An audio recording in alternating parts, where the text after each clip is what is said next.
Welcome back to the special, everyone. And now it is time to welcome to the show two guests who are going to be joining us. Lifestyle editor for them, Lopez. Welcome to our special. Thank you for joining us. Hello, nice to be here. Thank you so much for having me. Great to have you here. And comedian River Butcher as well. Thank you to both of you. What's up? Thanks for having me. Good to see you. Great to have you here. I wish we had more time, but I'm going to see how much we can pack into this. We've been asking each of our guests throughout this hour, whether just generally or specific to 2022, what does Pride mean to you? What does this month-long celebration mean to you? I'll start with you, River. I mean, this time around, this year for me, this month-long celebration, which I do believe in celebrating, is really about like looking back to why Pride started in the first place, and which was a revolt, it was a riot, it was an uprising, and we've been back to those roots for a couple years now in this country, and I think we need to remain connected to those roots. Clearly, with everything that's going on across the country and globally, to have Pride is to remain rooted to revolution and change and liberation for everybody, not just queer folks, but that's where it starts. And Connie, what does it mean to you? Absolutely. Well, it means a lot of PR emails about rainbow tube socks. And more seriously, I have to agree with River. It's really about, for me, finding queer joy amid our fight for liberation and like actively considering how we need to fight against systems of oppression as queer and trans people, against white supremacy, against capitalism, against everything, especially with the year we've had already. Well, I want to continue on that because I really like that, but I also find it intriguing. How do you strike that balance of, because there's so many battles that you have to fight simultaneously, constantly, and it never ends. And obviously, in this area, as we've been talking about with our guests throughout the hour, the right seems to have, like they seems to, their attacks went down a little bit for a little bit, and now it's just all out every day, attacking members of the community. So how do you balance those things of finding joy and celebrating and living your life, but also like having that revolutionary spirit to fight against these attacks that are so unrelenting? Yeah, I think for me personally, it's really about surrounding myself with chosen family in these really difficult moments in history, right? It's about like having queer and trans family to be checking in on, to be supporting, and also just to be able to focus on our joy in addition to our liberation. Because I think when we have a group of people that is constantly under attack, especially politically, especially now, without like considering why we're fighting and what our liberation is for, then I think it can feel very hopeless. So queer and trans family is the way that I personally keep myself mentally healthy during these times. Yeah, I mean, I totally agree. I think that you can't have liberation without joy and without rest and without wonder and art and creativity, because if we give those things up, then they've already won, and what are we fighting for? All we're doing is fighting at that point. And I would say, the thing is about the right is they've been consistent. It might get lower and it might seem like they've backed off, but they never do. And so for me, it's realizing that the harder that I fight, the more it works for them, and the more that I find solidarity within queer community, but also outside of it, and solid class solidarity, racial solidarity, spiritual solidarity, like that is where the movement needs to continue going, is finding solidarity across these lines. So for me, Pride Month is about everybody realizing like we're all in this together, and not in the cheesy Target t-shirt, we're all in this together way of like, we literally are all stuck on this rock together. So like we gotta find each other no matter what, and like let's have some fun, and not vodka float fun, like actual real rooted deep fun, like within each other, and creating these spaces and creating the movement together, because that's what we're actively doing. Yeah, River, I was walking through the aisles of Target and I saw their Pride themed ice cream, and I looked at it and I thought, we are all in this together. And we then are. Here we are. Yeah. Anyway, this ice cream all together. Look, I love what you said about finding solidarity across all of these lines. What I'm curious is, it sort of falls to, I don't know if you saw, but in the first segment of our special, we were speaking with Laverne Cox. And Laverne Cox was saying, considering the all-out attack, the defense, the solidarity needs to be stronger. There needs to be some sort of organized response to it. And obviously, a lot of that in the leadership is going to come from inside of the community, but ideally, culturally, allies understanding beyond the community will also be helpful in fighting back against this. There are many, politicians on the Democratic side that maybe deep within their hearts have the right position, but they aren't necessarily doing much about it on all of this. So I'm curious, actually, from both of your point of views, how would you rate the defense at this point, the level of solidarity and the allies that are available at this point? I mean, I'll start by saying if I'm keeping this, if my rating is going for political public servants, elected officials, I'm gonna go with a 1, because Representative Marie Newman has a trans child, so she is openly speaking about trans support. She literally says the word transgender on a regular basis. She has a trans flag outside of her office.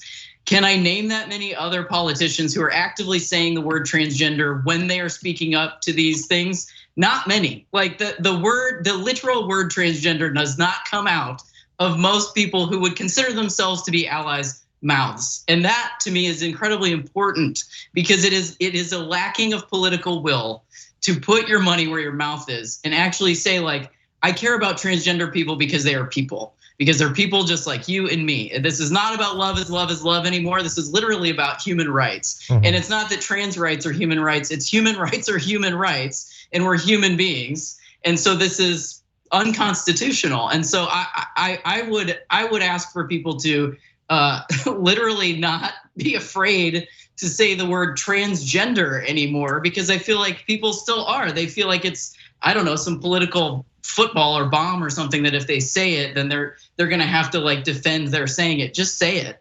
Full-throated solidarity is very important. And I'm sure that Laverne talked about this, but what we're living in now is the result of visibility without security and without safety and without solidarity. And the fastest way to raise that up, raise up to where we are with visibility versus safety, is material well-being, material support for the people who need it most, because most trans people in this country are not wealthy, and they're not affluent, and they're not Hollywood stars. They live in Missouri, they live in Mississippi, they live in Alabama, they live in Texas, and they don't have a lot of money, and they need a place to live just like most Americans do in 2022. Yeah, I just have to agree. And also, I'm sick of allies. I want active accomplices, people who are actually going to show up with tangible policies and actively defend us. I feel like so often queer and trans people literally have to show up for ourselves because no one else is coming. And that's the problem. Yeah. I mean, look, at this point, hoping specifically for Biden or his close allies in the Democrats feels like a waste of time.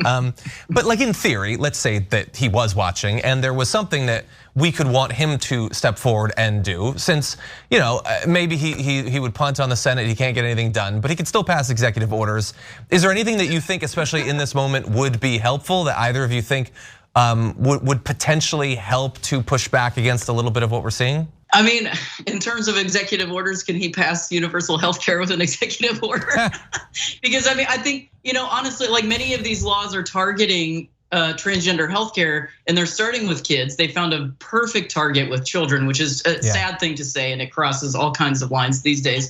That to regulate the healthcare of another, and there's solidarity in abortion care here, reproductive justice. We have a lot of lines we can cross and build with each other in this fight. So to me, universal healthcare is truly where it starts, because if we have universal access to free healthcare, not just free of cost, but free from regulation, then you can't be passing laws that certain people can't have this healthcare if they, within this state. If we have federal universal healthcare, that sets to me like a platform for everyone, trans and cisgender and anything in between, to have access to the same care, which I think is ultimately what we're all fighting for.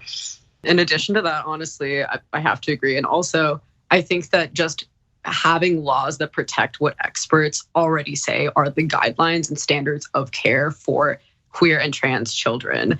This across the board, there have been studies that again and again prove that gender affirming care isn't just necessary, it's life-saving. So when these politicians are targeting this with like misinformation, because the general public doesn't have a grasp on sex education broadly, let alone what trans healthcare looks like for somebody who's 13 or 14, right? So, it's really easy for politicians to sway public opinion when there isn't information. So I think education around it is deeply important, actually having comprehensive sex ed so that voters can be empowered to understand what is being sold to them is complete misinformation. And in addition to that, just protecting the guidelines that literal doctors are saying are necessary and have been in place for decades. The standards of care, trans healthcare isn't constantly evolving in terms of the standards because there isn't enough funding there anyways, but that's a whole other issue. So just supporting the standards that have been around for like 20 years would be helpful. Can I just say, to add to that, just to throw out there for anybody that's like worried about healthcare for trans kids and like gender affirming care, just to say we do circumcisions every day. And like nobody's scared about that. Nobody's freaking out about that, So like just to offer that as the comedian, I wanted to throw that one point in there just to get people thinking a little bit. That's true. I mean, I get some DMs about it, but you're right. It's of not. Course. And I also am in solidarity with people who wish that they had the choice to have that or not have that, because we're taking that choice away from that child in that moment. And so I, as a trans person, have like understanding and empathy for a person who wishes they had that choice. And that's what trans people are fighting for. So that's another line we get to cross with all kinds of folks. See, now that is awesome comedy. It was funny and it also was substantive. I appreciate that. Anyway, we unfortunately are running up against the end of our time, but I wanna make sure that, especially because there's so much more that I wish we could have gotten into, that people watching this know where they can follow both of you and your work. So starting with you, River, where can people follow you? Yeah, you can find me on Twitter and Instagram. I'm at Riv Butcher on both of those. I have a stand-up half hour out on Comedy Central. It's on their YouTube. It's called A Different Kind of Dude. You can catch me on there. And then I'm also gonna be, Netflix is putting out a special, like a queer special. It's coming out, I think June 14th is the date. It's like me and Rosie O'Donnell. Don't know if you've heard of her, Trixie Mattel, Bob the drag queen, just a few stars, Sam J, Mateo Lane, Joel Kim Booster, all kinds of great queer folks on that show. So check that out. That's on the 14th. And then there's a documentary coming out after that. That's awesome. Kenny, where can people follow you? Yeah, you can follow me on Twitter and Instagram at Ganela Lopez. You can also catch me on them.us. Any of the lifestyle content you see, that's me. We write about sex, relationships, all things queer. It's Queer Wikipedia. So go there, check it out. Thank you to both of you. I really do appreciate it. Thank you for joining us. Yeah, thanks, John. Thanks for having me. Thank you. And for those of you watching at home, there's a lot more special where that came from. We're gonna take a short little break, but when we come back, Adrienne Lawrence is gonna be taking the reins. There are so many awesome guests from both inside and outside of the TYT network. They're gonna be joining us. So we're gonna go for just a couple minutes, which is a great time, by the way, to head over to Shop TYT, where right now, 100% of the proceeds going from Shop TYT are gonna go to support the Trevor Project. So a great cause. We can send some money over there. So go take a look at that. And before you know, we're gonna be live with more of the special. We'll be back after this.